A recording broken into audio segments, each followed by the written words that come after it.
What is up, guys? Britt Tech here, back with another video. And today I'm going to be showing you how to create an appointment in Outlook 2016. So let's go ahead and get right into it. So first, what you need to do is go ahead and go down here to your calendar and select. And then we're going to go ahead and go up to the top where it says appointment, new appointment, and select. Okay, so for new appointment, this is what you need to fill out. You're going to have to fill out the subject of the appointment, maybe a doctor's appointment or a dentist or something like that.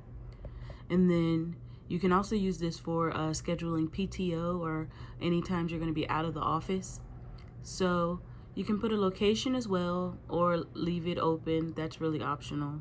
And then you would put the start and end time of the appointment. You can also check this right here if you want to set it as an all-day event. And then what we're going to do is go up to appointment right here and select. And then I'll just walk you through a couple of these. So you won't need a WebEx meeting for this. This is more for the meeting invite. Scheduling assistant. This is to check to see people's availability if you want to put it on their schedule. Let me see. Invite attendees, maybe like a manager or your team. You want to let them know, hey, I'm going to be out at this time. You can invite them right here.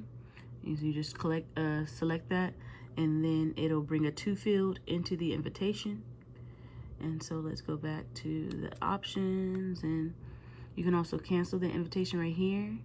And then right here, if you click on that, you can allow responses or disable them. So let's see, you take this away, and by unchecking that, it will not request people to accept or decline your invite. It will just send it to them, and then they'll get the invitation and it'll put it on their calendar.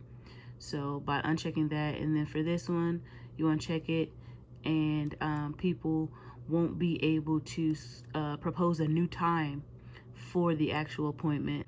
And also right here, busy, I usually like to mark this as free, because when you put it as busy, it will show up on the person's calendar. And if you're out of office, you don't want that to show up on their calendar right there, because it'll potentially block off time on their calendar and they won't be able to schedule something right there. So when you select it as free, it'll actually put it up here in this area away from all the time blocks. So if I just give you a more detailed view, just select that.